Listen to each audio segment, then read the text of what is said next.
नमस्कार दोस्तों, स्वागत है एक और नए शानदार वीडियो में। बात करने वाले हैं एसएससी जीडी कांस्टेबल का फॉर्म कैसे फिल करेंगे। स्टेप बाय स्टेप मैं आपको जो एक लाइव फॉर्म फिल करके बताऊंगा ताकि आपको फॉर्म फिल करने में किसी प्रकार की मिस्टेक ना हो। एसएससी की ऑफिशियली वेबसाइट पे आएंगे तो 24 तारीख के डेट में एसएससी जीडी कांस्टेबल की वैकेंसी आ चुकी है। इस बार जो पदों की संख्या रखी गई है वो है 26,146। अगर आप 10वीं पास हैं तो आप इस वैकेंसी के लिए फॉर्म को अप्लाई कर सकते हैं।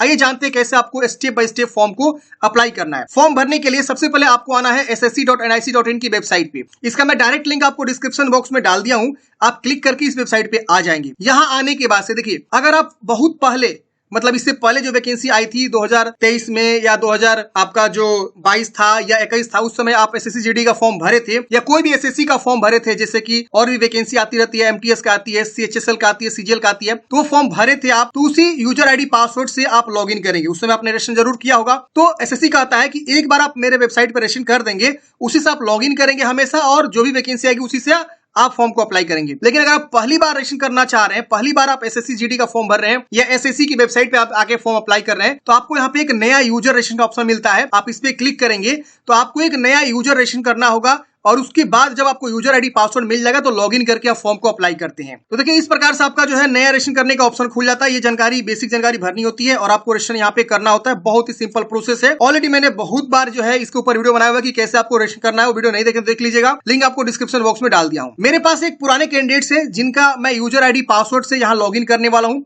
आप भी अपना यूजर आईडी पासवर्ड से लॉगिन करके फॉर्म को अप्लाई कर सकते हैं, अगर आप पहले जो एसएससी का फॉर्म भरे थे। तो अगर आप यूजर आईडी पासवर्ड भूल चुके हैं तो यहाँ देखिए फॉरगेट पासवर्ड का भी ऑप्शन है। आप इस पे क्लिक करेंगे, यहाँ अपना राज्य चुनाव करेंगे, फिर यहाँ पे कोई ईमेल आईडी या मोबाइल नंबर लिखेंगे। मान लीजिए हम यहाँ पे ईमेल आईडी लिखते हैं अपना, सपोज। इसके बाद से हम यहाँ पे जो है सबमिट करेंगे ना, तो यहाँ पे जो है मेरे ईमेल आईडी पे एक ओटीपी जाएगा, मोबाइल पे भी ओटीपी जाएगा, दोनों में से कोई एक होना चाहिए। जैसे ओटीपी जाएगा ना, ओटीपी वेरीफाई करेंगे तो तुरंत आपका रजिस्ट्रेशन नंबर शो हो जाता है जो आपका यूजर नेम होता है, और पासवर्ड बोलता है तुरंत बना लीजिए। तुरंत पासवर्ड बना लेते हैं, आपका जो है आईडी रिकवर हो जाता है। इजिली जो है आप आईडी रिकवर कर लेते हैं। तो ये भी प्रोसेस है, अगर आप फॉरगेट करना चाहते हैं तो ऐसे आप फॉरगेट भी कर सकते हैं। तो चलिए अब जानते हैं कैसे फॉर्म को अप्लाई करना है। तो मेरे पास एक यूजर आईडी पासवर्ड है। हम क्या करेंगे, यूजर आईडी पासवर्ड लिखेंगे और लॉग इन करेंगे। लॉग इन करते हैं फ्रेंड्स, इस प्रकार से आपका जो है कांस्टेबल जीडी का जो है फॉर्म आपको दिख जाएगा आपका डैशबोर्ड पे। यहाँ पे आपको अप्लाई का ऑप्शन मिलेगा, अप्लाई पे क्लिक करेंगे। अप्लाई पे कंटिन्यू करने से पहले फ्रेंड बताना चाहूंगा, अगर आप इस भर्ती परीक्षा की बेहतरीन तैयारी करना चाहते हैं तो चक्षु प्रकाशन के द्वारा जो है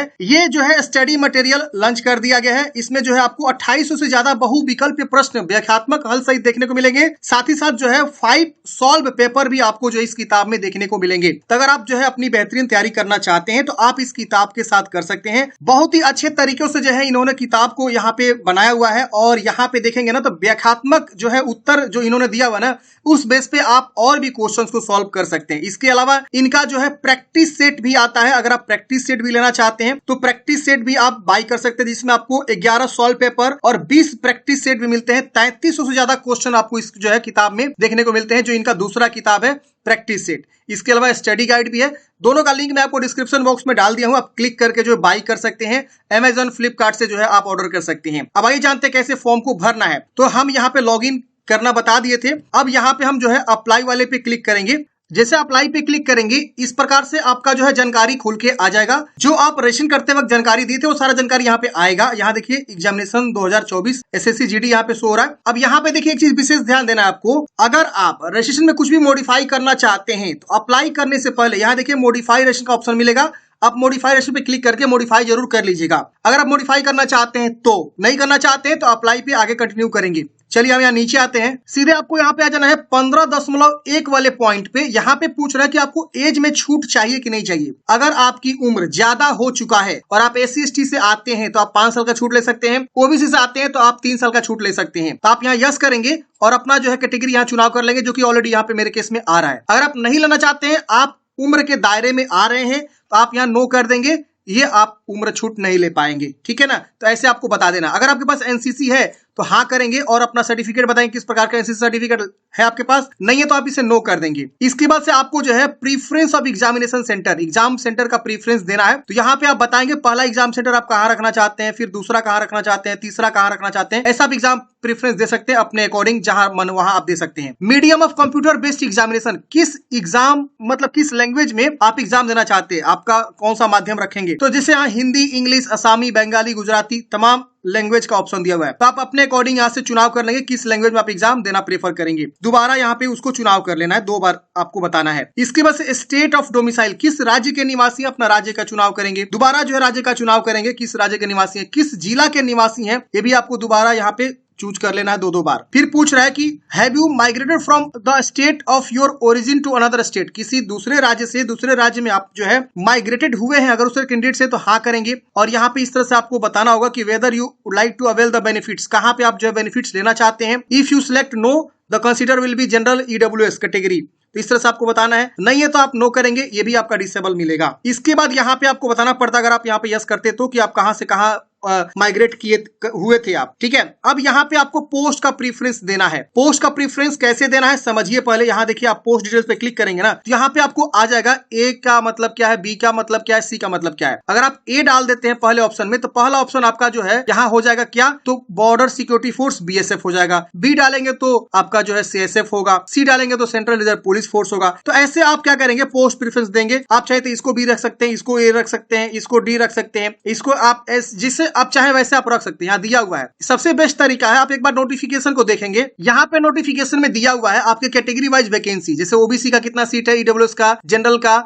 और यहाँ पे फोर्स का भी नाम दिया हुआ है कि किस फोर्स में कितनी वैकेंसी है। फीमेल है तो फीमेल के लिए दिया हुआ है। तो इसके अकॉर्डिंग आप देखते हुए अपना प्रीफरेंस याद देंगे कि हम पहला किसको रखेंगे, दूसरा किसको रखेंगे, इस तरह से आप अपना प्रीफरेंस को देंगे। तो यहाँ पे आप देने 2 बार यहाँ पे आपको लिखना है, ऊपर जो लिखेंगे सेम यहाँ दोबारा आपको रिपीट कर देना है। तो फ्रेंड्स हमने इस प्रकार से जो है पोस्ट प्रीफरेंस दे दिया है, ऊपर जो लिखेंगे सेम नीचे भी आपको लिखना होगा। तो ये आप सही समझ के दीजिएगा, अकॉर्डिंग टू नोटिफिकेशन में जो वैकेंसी दिया गया उसके अकॉर्डिंग आप यहाँ पे पोस्ट प्रेफरेंस को दीजिएगा। अब यहाँ पे आपको हाईएस्ट क्वालिफिकेशन, आप मैक्सिमम कहाँ तक पढ़ाई किए हुए हैं यहाँ पे आपको बताना है। तो यहाँ पे जो है वो सभी जो है क्वालिफिकेशन दिख जाएगा, आपका BA है, आपका इंटरमीडिएट भी दिख जाएगा। अगर आप इंटरमीडिएट पास हो चुके हैं तो इंटरमीडिएट चूज करेंगे, अगर आप ग्रेजुएशन पास हो चुके हैं तो ग्रेजुएशन चूज करेंगे। फाइनल मैं बता रहा हूँ, सिर्फ आप 3rd ईयर में या 1st ईयर में है तो नहीं, फाइनल कंप्लीट हो गया तो ही बताएंगे, नहीं तो इंटरमीडिएट चूज करेंगे। मैट्रिक तक ही पढ़े तो मैट्रिक ही आप सिर्फ चुनाव कर सकते हैं, यहाँ ऑप्शन मिलेगा। फिर दोबारा से आपको यहाँ पे बताना है कि जो डिटेल एजुकेशन क्वालिफिकेशन है उसको चुनाव करिए। तो 10th स्टैंडर्ड यहाँ पे आपको चूज करना है। फिर यहाँ पे आप पास है कि अपीयरिंग है तो पास यहाँ चूज करेंगे, और यहाँ पे पासिंग ईयर ऑटोमेटिक आ जाएगा। ये आपका रजिस्ट्रेशन से उठाया हुआ है पासिंग ईयर ऑटोमेटिक। यहाँ जो है आपका ये सब हट जाएगा, स्टेट बोर्ड ये सब हट गया है। रोल नंबर ऑटोमेटिक ये उठा लिया है, जो आपने रजिस्टर करते वक्त दिया था, तो ये आपका ऑटोमेटिक ये देखिए उठा रहा है, देख रहा है ना, धीरे से बदल रहा है यहाँ पे जानकारी।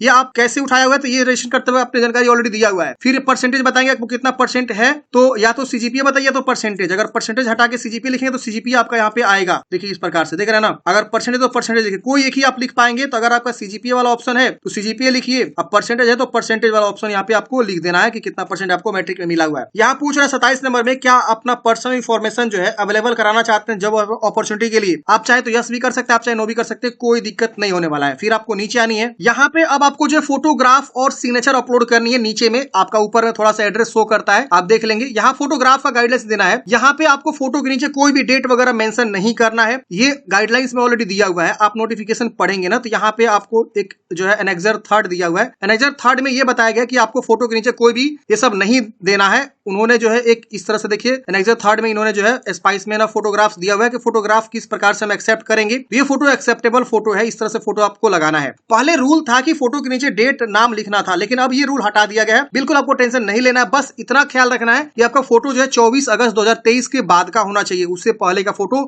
नहीं होना चाहिए। बस इसको यहाँ डिक्लेयर कर देना कि हाँ मेरा फोटो जो है 24 अगस्त 2023 के बाद का है। यहाँ बस यस कर देना है, ठीक है ना। यस हमेशा ध्यान रखिएगा, सबको यहाँ पे यस करना है। फिर यहाँ फोटोग्राफ को चूज करेंगे, 20 से 50 के भी recent colour passport size photograph आप अटैच करेंगे। कोई सिंगल बैकग्राउंड हो, व्हाइट बैकग्राउंड हो या ब्लू बैकग्राउंड हो, कोई बढ़िया क्वालिटी का जो है फोटो आपको अटैच करना है। सेल्फी वगैरह कुछ नहीं, सिंगल बैकग्राउंड, बढ़िया फेस, आपका चेहरा अच्छा सा दिखना चाहिए। यहाँ देखिए दिया हुआ है इस प्रकार से, देख रहे हैं ना गाइडलाइंस पे। इसके वजह से सिग्नेचर आप यहाँ पे अटैच करेंगे। सिग्नेचर जैसे भी आप करते हो वैसे सिग्नेचर अटैच करेंगे। कई सारे लोग गलती करते हैं सिग्नेचर में कि वो जो है क्या करते हैं, कैपिटल लेटर में सिग्नेचर कर देते हैं। वो बिल्कुल गलत प्रैक्टिस होता है। सिग्नेचर आपका जो है सही होना चाहिए, अच्छा सिग्नेचर होना चाहिए। कैपिटल लेटर में सिग्नेचर कभी नहीं होता। आप किसी का देखें कैपिटल लेटर में सिग्नेचर नहीं, तो सही से सिग्नेचर को अटैच करेंगे। 20 से कम होना चाहिए, 10 से 20 के बीच साइज होना चाहिए। फिर यहाँ पे यस कर देंगे। यहाँ पे नीचे आएंगे, इसको एग्री करेंगे, इस कैप्चा कोड को भरेंगे और प्रीव्यू पे क्लिक करेंगे। प्रीव्यू करते हैं फ्रेंड्स, आपका पेज प्रीव्यू यहाँ दिखेगा। आप जानकारी को वेरीफाई करेंगे, जो भी अपनी जानकारी यहाँ पे दिया है सब चीज सही है। और इसमें कुछ भी गलती है तो आप यहाँ मॉडिफाई करेंगे, एडिट मॉडिफाई का ऑप्शन है। नहीं गलती है तो यहाँ पे आप फॉर्म को सबमिट करेंगे। सबमिट करते बोलेगा कि you can't edit after final submission, मतलब फाइनल सबमिट करने के बाद आप दोबारा एडिट नहीं कर सकते हैं। चलिए ओके करते हैं। ओके करते ही आपका फॉर्म यहाँ देखिए लिख रहा है कि एप्लीकेशन फॉर्म इज रिसीव्ड, मतलब आपका फॉर्म जो है रिसीव्ड हो चुका है।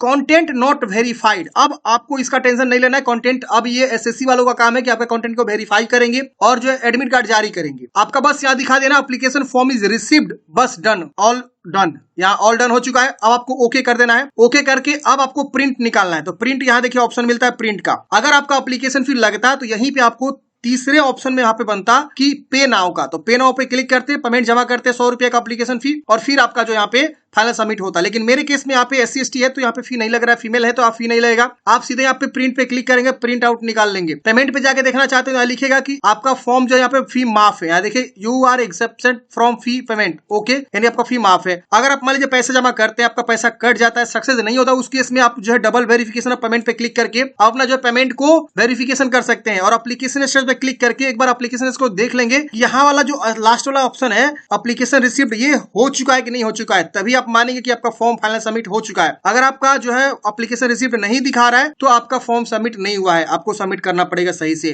तो ये आपको स्टेटस में जरूर आके चेक कर लेना है कि हाँ आपका फॉर्म फाइनल सबमिट हो चुका है। अगर आप दोबारा प्रिंट करना चाहते हैं, दोबारा यहाँ प्रिंट का ऑप्शन मिलेगा, इस पे क्लिक करेंगे, आपका ये प्रिंट आउट निकल जाएगा। देखिए आपका PDF, आप इससे प्रिंट आउट निकाल के हार्ड कॉपी अपने पास सुरक्षित रख लेंगे। एप्लीकेशन रिसीव्ड यहाँ पे भी लिखा हुआ देख सकते हैं, यहाँ पे आपका ये बारकोड के जस्ट नीचे, तो यहाँ पे आपको पढ़ लेना है application received. I hope friends आपको समझ में आया होगा कि SSC GD कांस्टेबल का फॉर्म कैसे फिल करेंगे। आपके मन में कोई भी डाउट है कमेंट में पूछेगा। मिलते हैं नेक्स्ट वीडियो में। जय हिंद।